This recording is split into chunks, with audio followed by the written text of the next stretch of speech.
This is Kevin Cole at the University of Nebraska. The topic is thermodynamics, and the example is specific heat and energy balance. In this example, we're studying 2 kilograms of nitrogen in a rigid tank, and that's our system here. And during a process that lasts 10 minutes, we're going to look at electric power into the gas, we're going to look at heat loss from the gas, and we're given the temperature rise of the gas is 40.3 degrees. Using all this information, what's the specific heat at constant volume, and what's the specific heat at constant pressure? Some relationships we're going to use is we're going to assume that the specific heat is constant over this temperature range. We're going to use the energy balance for a closed system as delta U equals Q minus W. For an ideal gas, we're going to use that the relationship between internal energy delta U is mass times specific heat at constant volume times temperature rise. And we're going to use the fact that work from the energy balance in joules is an integral of power over time, and heat is an integral of heat rate over time. So we've got quite a bit of work to do. Let's get started in looking at starting with electric power here. We're told electric power is 10 amps at 12 volts. Well, one way to deal with that is to turn that into a power relationship. So W dot is going to be 10 amps times 12 volts. And an amp times a volt is a watt. That's 120 watts. And that's power into the system.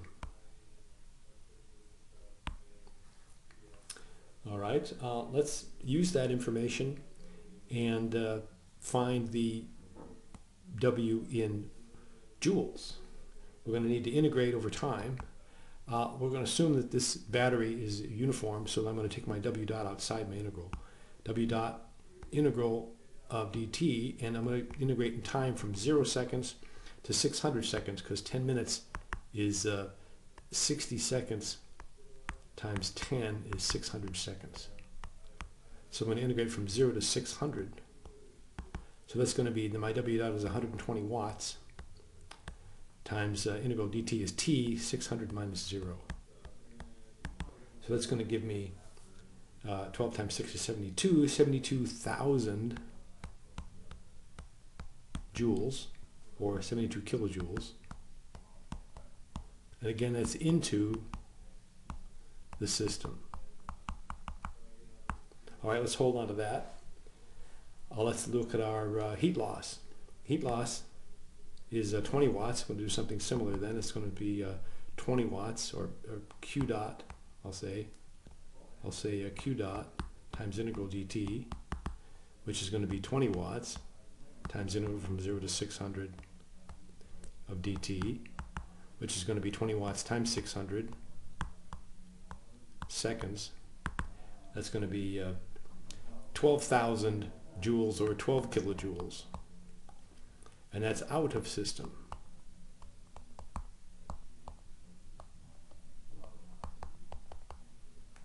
All right, now we're ready, I think, to do the energy balance.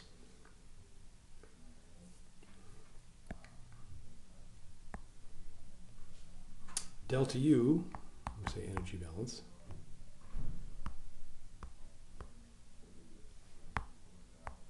delta U is going to be Q minus W. I'll copy it over. Q minus W. All right, first, before we fill this in, we have to use the right sign convention. I'm going to put that over here. Sign convention. The sign convention is from a heat engine. When heat goes in, it's positive, and when work comes out, it's positive. I think of this as from a steam engine.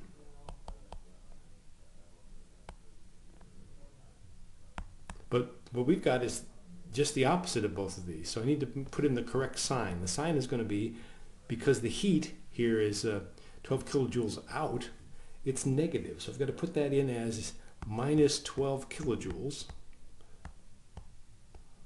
because the heat is negative. Minus the work, well, the work is also negative. 72 kilojoules. Our sign convention says that this direction is a negative. All right, so this makes a positive 72 here, minus 12 is going to be 60. It's going to be plus 60 kilojoules. And this is during the process.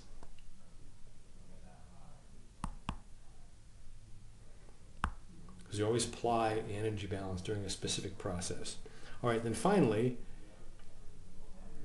and that makes sense because the gas is heated up during the process. Finally, we're going to use that for an ideal gas, delta U is mCV delta T, or I could solve that for what I'm looking for is CV is going to be delta U divided by M divided by delta T. And that delta T, in fact, is the form of T final minus T initial.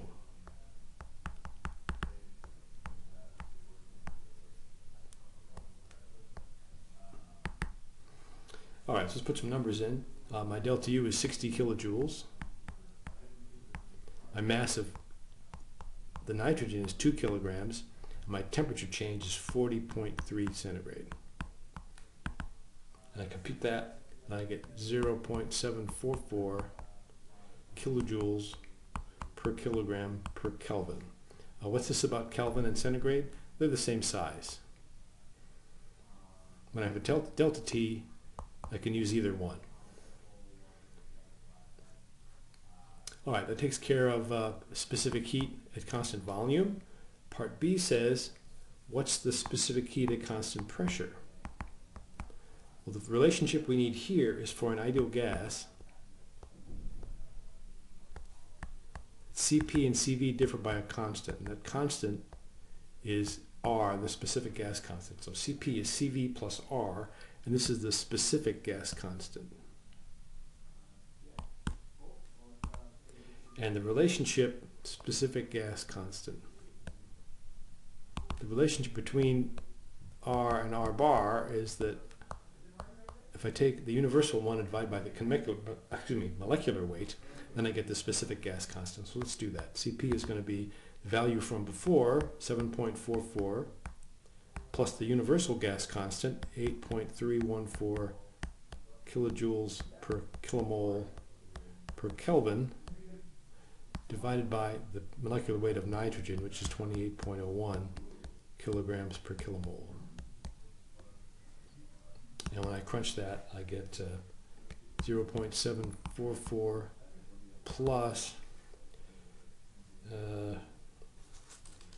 0.297, or Cp is 1.041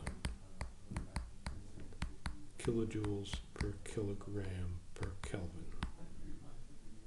All right. And can you check this against the table?